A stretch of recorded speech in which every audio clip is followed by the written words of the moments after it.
Are you looking for a new math curriculum? Well, CTC Math specializes in providing online video tutorials that take a multi-sensory approach to learning. Favorably reviewed in Kathy Duffy's 102 Top Picks and the Old Schoolhouse Crew Review. The lessons are short and concise to help your children break down concepts and appreciate math in a whole new way. The lessons are taught the traditional way, not to the test. Each one of the video tutorials is taught by an internationally acclaimed teacher, Pat Murray, who is renowned for teaching math concepts in a simple, easy-to-understand way and in only a few minutes at a time. Using a multi-sensory approach, having the combination of effective graphics and animation synchronized with the voice of a friendly teacher together with practical assessment, even students who struggled with math are getting fantastic results. And the ones that were doing okay before now are doing brilliantly. Visit CTC Math today and start your free trial.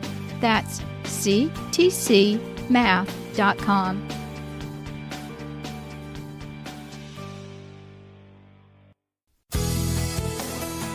This is a production of the Ultimate Homeschool Radio Network. Welcome to the Vintage Homeschool Mom Show.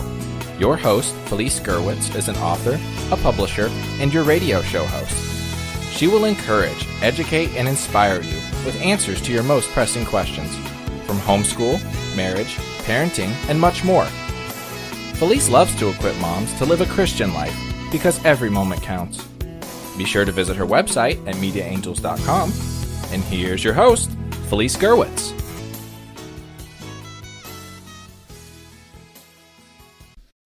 Hey friends, and welcome. This is Felice Gerwitz, and I am your host for this episode of Vintage Homeschool Moms. Today we're going to talk about relaxing tips for you. That's right, I am going to share with you some things to help you get some benefits during crazy busy days. This is episode 494, and you can find today's show notes at vintagehomeschoolmoms.com. And a shout out to our sponsor, and that is CTC Math. It's a wonderful math curriculum for the entire family. You can check it out at ctcmath.com and let them know you heard it on this podcast. And our sponsors are what keep us on the air. So thanks to them. So moms, if I had listened or found this podcast years ago, I would have been like, okay, click, I'm not listening to this. Because I was of the mindset that I could do it all. I didn't need help, and I didn't like help, and I like to do things my own way. Are any of you like that? Well, I had to change my ways, especially when I found out that I really needed some time to take a break and some time for myself. I really didn't think I needed to relax, and the truth was harder to accept. And I was upset because I didn't want to think about relaxing because I thought, well, there's no way I can do it. I was so overwhelmed, and I found out the hard way that I needed to slow down. I have to thank my husband and my kids for coming in and making me slow down. I had migraines and really didn't know what the source was, and a lot of it was just not drinking enough water, and the other was stress, and it wasn't even so much the stress of what was going on in my life, other than the stress I was putting on myself, and I'm not a perfectionist. So for all of you perfectionists out there, I feel you, because you're probably more stressed than I was at one point in time. And I have to tell you that a lot of it stemmed from my volunteering. That's really what the cause was. And I think sometimes we get so busy that we can't even see where the source of the issue is. And I had to look at those volunteer unpaid positions. And when I began to scale back, I found my stress levels begin to go down. And so did my time management. One of the things I was doing was marketing for my husband's home inspection business. And part of the problem was I was around a lot of people whose values were way different than mine. And so that caused a lot of stress. I had to dress up each day. more comfy in my mom clothes at home with the kids than I was having to put a dress on, fix my makeup, and look professional. And so I did that for my husband for a few years so that his business could be built up. It was very early in the morning when these meetings were for business people to start beforehand. So it kind of worked out with my homeschool schedule, and my kids were older at the time. But I did that for 4 years for him. And I have to tell you, when his business got to the point that we didn't need to do the marketing like that, I felt like I had retired. I said to my husband, I feel like this huge burden is off of my shoulders. And so, we worked together in our businesses. And so it was something that I could do for him. But I also found that it was taking up so much headspace in my life. And it wasn't just the time there. It was meeting with people, doing presentations and other things that while I was good at it, didn't mean I liked it. And so once I was done with that, I was so much happier. Does it mean that I can't volunteer at church or I can't volunteer for something else? Of course not. Currently, I'm the coordinator of a women's prayer ministry, but when I was homeschooling and my kids were younger, I volunteered in much smaller roles. And these were things that I could do at home. But I had to look at where I was volunteering. I was spending a lot of time in homeschool support groups and volunteering then. And once I was able to look at my schedule and scale back, I found out there were so many things that I could now do that were allowing me to kick back, relax, and in essence, have way less headaches. I very rarely get headaches or migraines now, and for that, I am very thankful. So I found things that I could do that were quick pick-me-ups, and all of these happen during the day. Some of you will be laughing when I tell you about some of these things, but they are tried and true, so I'm going to share them anyway.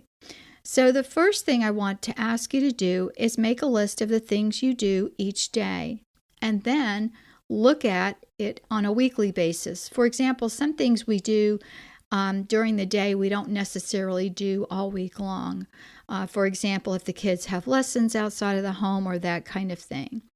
And I want you to look at your list and look at the areas, because the first area that we can really back off of is volunteering. And I know to some of you I'm going to sound callous and terrible and how can you say that you can't volunteer at church or you can't volunteer at your homeschool group? What I found is one of the gentlemen that was the head of our homeschool group, he was a pastor, and he said that 10% of the people volunteer for 90% of the people that do nothing. And I found out that I kept getting volunteered to do things because I was capable and I would do them. So I realized that for my own sanity, I needed to back off and maybe just pick one thing instead of the 3 things I was doing. If you don't have a good planner or time management calendar, there are several that I offer on my website, and one is a 12-month checklist calendar set, and the other is a goal setting 12-month calendar set. So you may want to check those out at mediaangels.com. You can look for them there. But before I begin, I want to warn you that your kids, especially if they're younger, are going to join in with you when you're doing these relaxing tips. Kids are so amazing, and if yours are like mine, they want to be wherever you are. My husband created a playroom off of our schoolroom for the kids upstairs, and they still would drag down their toys to play nearby. So again, don't be surprised if you're attempting to do a quick 15-minute foot soak and you find little feet in there with you. So here are some of the things I suggest, and again, these tips are at Relaxing Tips for Mom, episode 494 at vintagehomeschoolmoms.com. The first, you're going to have to find some time. So these are, some of the ways you can do some relaxing, while you're listening to the kids read or you're watching television with them or even paying the bills. You can do almost anything on the list I'm going to give you. And the other is I have cut out a lot of social media. I am blessed that this network is able to afford some wonderful people that handle my social media for me, and they deserve a huge shout out. And so, if you ever want to ask me a question we have a podcast family group on Facebook. All you have to do is tag me by doing the @ and my name, and I'll answer your questions there, because otherwise I don't see them unless one of the people who manage that group let me know. The other thing I had to do was look at my emails in the afternoon. I don't do that first thing in the morning, and the same on my phone. I feel like the people who really need to get hold of me know where I am, and so even the notifications on my phone come in digests so that I can look at things in a glance, and it doesn't take a lot of time. Some of my relaxing tips happen while I'm sitting in traffic. I can listen to music, drink lemon water, and yes, watch the clouds. That's going to be one of my suggestions. So like I said, I'm going to be showing you a little bit of a kookier side to me. And so again, you can get this list on the website. Okay, so here's my top 10 quick relaxing tips for mom. And the first is going to be a foot soak. I love to soak my feet, and I use Epsom salts and a couple of drops of some kind of essential oil. And I just put my feet in the water, and it doesn't even have to be one of the things with the jets. And that's where I was saying the little kids would put their feet in with me. So we would sit there and have our little foot soak, and then I would listen to them read. But 15 minutes is all you need, and that's a wonderful pick-me-up. The other is rubbing lotion on my hands or my arms, and this was another way I found that, just keeping lotion by the sink in the bathroom, having something really nicely scented. And then I went to, I quit getting the super cheap, soap in my bathroom. The kids' bathroom still had, the stuff that was going to be used quicker. But like in my bathroom, I just loved it whenever I had scented hand soap, because it smelled so good, and that was like a little bit of relaxation. It's amazing how, like the warmth of the water and the scent of something good just makes us relax. And then diffusers. I'm not a big essential oils person. As I mentioned, the first two things are essential oils, but I really loved to diffuse lemongrass oil. It really was one of my favorites, and I could just sit for a few minutes and, have that smell there, and it was great. And the whole point is finding little pockets of time where you can just decompress and, find that little bit of relaxation so that you can get going again. Another way is to watch the clouds. I know, may sound silly, but, for me, that is relaxing. I can just look at the big puffy clouds in the sky. Sometimes when I'm, stopped at a red light or waiting in traffic, and it's just so relaxing. The kids and I used to sit outside as well. I would watch them play, and then every once in a while they'd run over and point to the clouds, and we'd pick out different shapes. And these kinds of things, just observing nature can slow us down. We are always going at such a fast pace that relaxing, even in these little tiny pockets of time, can be so helpful. The other day I was really tired, so I remembered another one of my go-tos, and that's to drink water, either with a slice of lemon or a sprig of mint. There are so many different flavored waters. I don't really like sweet drinks, so for me, having a little squirt of lemon juice in my water is wonderful and a great pick-me-up. Another thing that I loved, and I used to have the kids give me these as coupons for, gifts for Mother's Day and my birthday, and that was a neck rub. Several of my kids gave the best neck rubs, and when I was tense, that's where I would get really tense. We're trying to finish a lesson, or we've got a big project that's due, or even, just getting ready to go on a field trip sometimes, It's wonderful to have these little go-to ideas. Another is just to walk. If you have a chance, I was sitting, working on some things the other day, and I was just feeling like I was going to fall asleep. It was so boring. So I got up and just started walking around, picking up things. How often do we do that or have the kids help us pick up? And just that little bit of walking, 5 minutes or so can revive us. Listening to soundtracks is another way to help, putting on some type of recording, on a little speaker that everyone can listen to. We used to have a playlist of songs for cleaning day, and we had a playlist for just to relax us, doing puzzles and things like that. And that helps. There's also nature soundtracks for those of you who like to hear nature. And of course, now it's so easy to hop online and find, little soundtracks for things like that. Another one, and this is another go-to, is a foot massage. I purchased one of those slide-in foot massages one year for my dad, actually, for Christmas, and he loved it, and he kept saying, "You've got to try it." And I tried it, and it really was helpful. It really works. And, I try to do it like for 5 or 10 minutes, mostly when I'm, sitting down for the evening, or even when I used to listen to the kids read. When you've got young readers, do not read after lunch, because I found out that was just really hard to stay awake, especially if I'd eaten something with, half a sandwich or some kind of carb. I was ready to take a nap, and I'm not a nap person. But putting my feet into the little foot massage helped keep me awake and keep me clued in to the kids reading. The last is to just sit.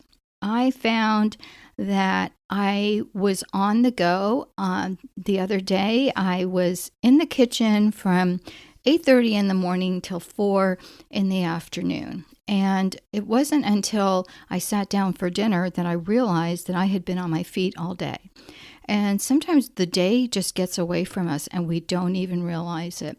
So, make a point of trying to sit each day. And so as I, am sharing this with you, I'm reminding myself of this helpful hint. And then there are longer relaxing tips for mom that I absolutely love. As a young couple with kids, we didn't always have the budget to go out to eat or, to spend money on things that, weren't, what we had planned to spend money on. So we would go on a drive. My husband works in construction. He's a builder. And so a lot of times he would take us out Sunday afternoon and we'd go look at some of his job sites and walk around. And it was really fun. Or even just take a drive. We live near the beaches as well. And so there was a long causeway and, we'd pay the toll and go over and, drive around. And when the kids were really, really little, I didn't really want them in the sun. But it also had the, twofold. We could go on this drive, the kids could take a nap, and my husband and I could talk. Of course, dinner out with my husband was wonderful. If you have someone who can watch the kids, that's always a nice way to regroup. And even, having a romantic night in is helpful after the kids are in bed. The next thing is something that I put off for so many years, and then finally I used a gift card that I had that some friends purchased for me, and that was getting a manicure or a pedicure. And I have this problem. Some of you may realize that when, what is this number of this podcast? 494. I am not a workaholic, but I like to accomplish things. And so for me, sitting and getting a pedicure for as long as those take, which they take a long time, just wasn't, accomplishing anything. And then even if I was on my phone and checking emails, then that wasn't relaxing, right? And so I realized that I could use that time as a special treat. So I would get maybe 2 or 3 a year. And that was like a good number for me. And lately I've taken my daughters, and that is so much fun. So if you have girls or, girlfriends that you can do this kind of thing with, it's really a fun thing to do. The third point, I really didn't have time to read, and I love reading. And when I was homeschooling, I would read the kids' books, and so that would be great. But now I have some more opportunities, so I usually switch it up. I will read a spiritual book, and then I would read like a chapter of a novel that I wanted to read. And so that way I would have, time to like deepen my faith, which was always, something encouraging that I would read, as well as at least getting to read a little bit. It depends on your time management, and I have some great podcasts on that as well. But, if you're like me and you're happy at the end of the day when you see what you've accomplished, sometimes, sitting and reading a book doesn't quite fit that little, niche that we put ourselves in. And so it depends. But if you have time to read and just get lost in a story, that's a great thing to do. And baths are a favorite of mine. That was one thing that I did all through homeschooling. That was being able to just relax with some bath salts. It may be 15 minutes or 20 minutes, but I had my at-home spa experience. And, during the years, I got gifts like a wonderful terry cloth robe and a bath pillow. And these were wonderful, gifts. The kids even made me bath salts one year. One year they put food coloring in, which was not a good thing. But it was the thought that counted. So I kind of used that more to diffuse the scent rather than to put it in the tub. Because when I put it in the tub, all of a sudden I looked down and there's like blue water. And I didn't think that would be a very good thing to get into. But I don't know what gave him that idea, but it looked really pretty in the container. I'll give him that. So we were into DIY gifts for a while. And the last thing is to have time to talk on the phone. I know with texting that we don't really get to hear people's voices. And now with FaceTime, you have that ability not only to talk, but to see that person. So use that time to catch up with a family member or a friend, and that is relaxing. You may have noticed that I didn't put anything about movies or anything like that. You have to look at what you like to do and what is relaxing for you. Sometimes having, a movie night is fun. But my husband and I now, find that, sometimes we'll just both enjoy sitting and reading more so than watching something on TV. So there you have it. Here are some of my relaxing tips that I wanted to share with you. And if you have something fun that you've done to relax, please make sure to share it with us. You can go onto the website at Vintage Homeschool Moms, look for Relaxing Tips for Mom, episode 494, and share your comments with me. The thing is, I hope you don't wait as many years as it took me to take care of myself, because it's important for us to be there for our families, but also to remember that we need some, TLC as well. So take time, make a list, and try to do one or more things a week. Take care, God bless, and I'll talk to you soon. Bye-bye. Thanks for tuning in to the Vintage Homeschool Mom Show. Visit Felice at MediaAngels.com and TheVintageHomeschoolMoms.com. Vintage Homeschool Moms is a production of the Ultimate Homeschool Radio Network.